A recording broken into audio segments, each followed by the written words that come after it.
Di tengah kasus dugaan korupsi pengadaan laptop Chromebook 9,9 triliun diusut, mantan Mendikbudristek Nadiem Makarim angkat bicara dan mengklaim proyek yang berlangsung di tahun 2019 hingga 2022 itu sesuai prosedur. Di sisi lain, Kejaksaan Agung enggan berpolemik dan memilih enggan menanggapi pernyataan Nadiem. Dan di tahun 2023, sekitar 82% daripada sekolah menjawab mereka menggunakannya untuk proses pembelajaran, bukan hanya untuk asesmen nasional dan administrasi sekolah. Jadi dari informasi yang saya dapatkan, penggunaan dan manfaat daripada Chromebook ini dirasakan di sekolah-sekolah dan digunakan untuk berbagai proses pembelajaran.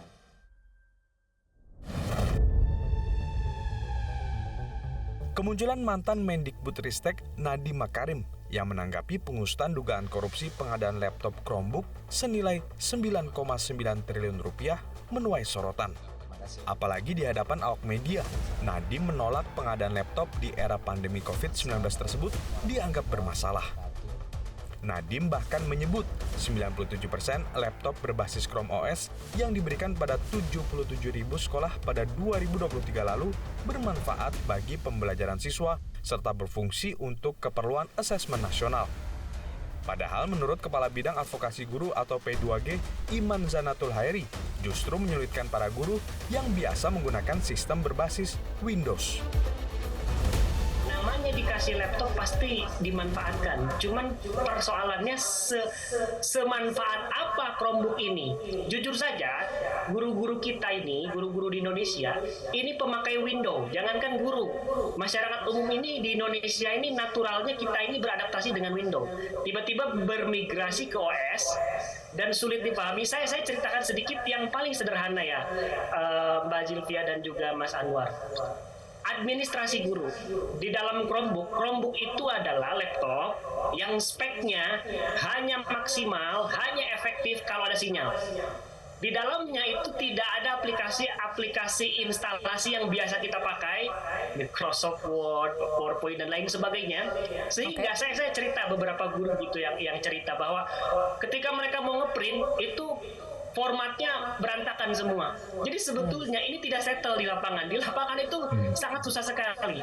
Pernah nggak ngeprint pakai Google Doc ke printer? Itu luar biasa sekali. Jadi sejak awal saya kira mudah untuk mengatakan bahwa Chromebook ini adalah sebuah spek yang tidak cocok untuk semua sekolah di Indonesia. Tapi kenapa dipaksakan? Nah itu wilayah kejaksaan tentu saja. Tapi kami melihat ini sangat-sangat ironis sekali karena Tak hanya itu, penggunaan Chromebook tak mudah diterapkan di sekolah luar biasa di Semarang, Jawa Tengah.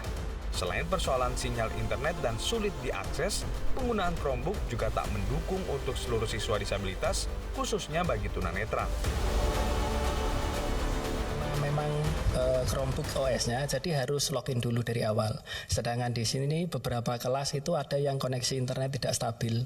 Akhirnya jadi mengurungkan niat untuk beberapa guru yang mau pinjam itu karena terkendala itu.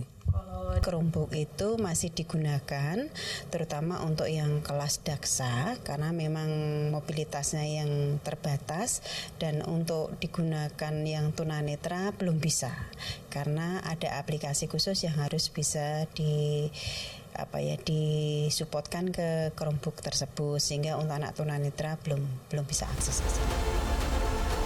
Di sisi lain, Kepala Pusat Penerangan Hukum Kejaksaan Agung Hardy Siregar enggan berpolemik soal pernyataan Nadiem yang mengklaim pengadaan laptop Chromebook yang perkaranya ditangani penyidik Jampitsus sesuai aturan.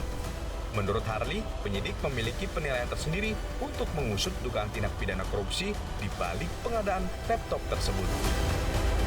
Menghormati menghargai setiap pendapat apapun, ya, tapi kita juga tidak boleh berpolemik, ya, bahwa yang menjadi dasar dari penilaian penyidik dalam proses penyidikan ini adalah keterangan-keterangan yang disampaikan oleh para saksi, kemudian bukti-bukti yang diperoleh ya selama proses penyidikan ini, dan inilah nanti yang menjadi bahan penilaian siapa yang bertanggung jawab ya terhadap peristiwa ini, terhadap tindak pidana. Sejauh ini Kejaksaan Agung belum memanggil mantan Mendikbudristek Nadiem Makarim sebagai saksi. Penyidik masih fokus pada pengumpulan bukti-bukti. Kejagung juga belum menetapkan tersangka dalam kasus ini. Tim Liputan, Metro TV.